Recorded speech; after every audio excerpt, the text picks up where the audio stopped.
لا تنسوا الاشتراك في القناة والضغط على زر لايك ليصلكم كل جديد.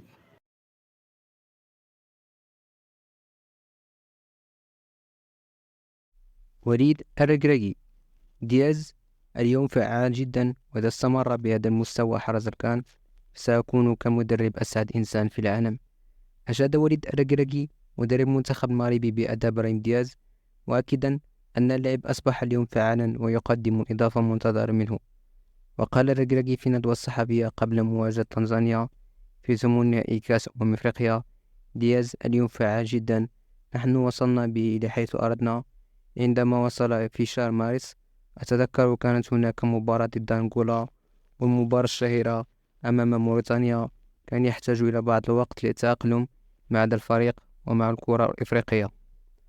ووصل ووصل قائلا: عملنا معه كثيرا، سافرت كثيرا إلى مدريد لعمل مقاطع فيديو له، ولأجل يفهموا أن أسلوب اللعب هنا مختلف تماما عن أوروبا، وليتأقلم معه. وأضاف الركراكي: اليوم أصبح دياز قريبا جدا من منطقة الجزاء، يتنوب على تمرير الكرة بشكل أفضل، وأصبح أكثر حركة وطبيعيا. عندما يكون لدينا هذا إبراهيم يكون فعلا، نحن نعرف أسلوبه لعبه ومهارته، وهو يلعب في ريال مدريد، أحد أكبر الأندية في العالم، لذلك نعرف ما هو المتوقع منه.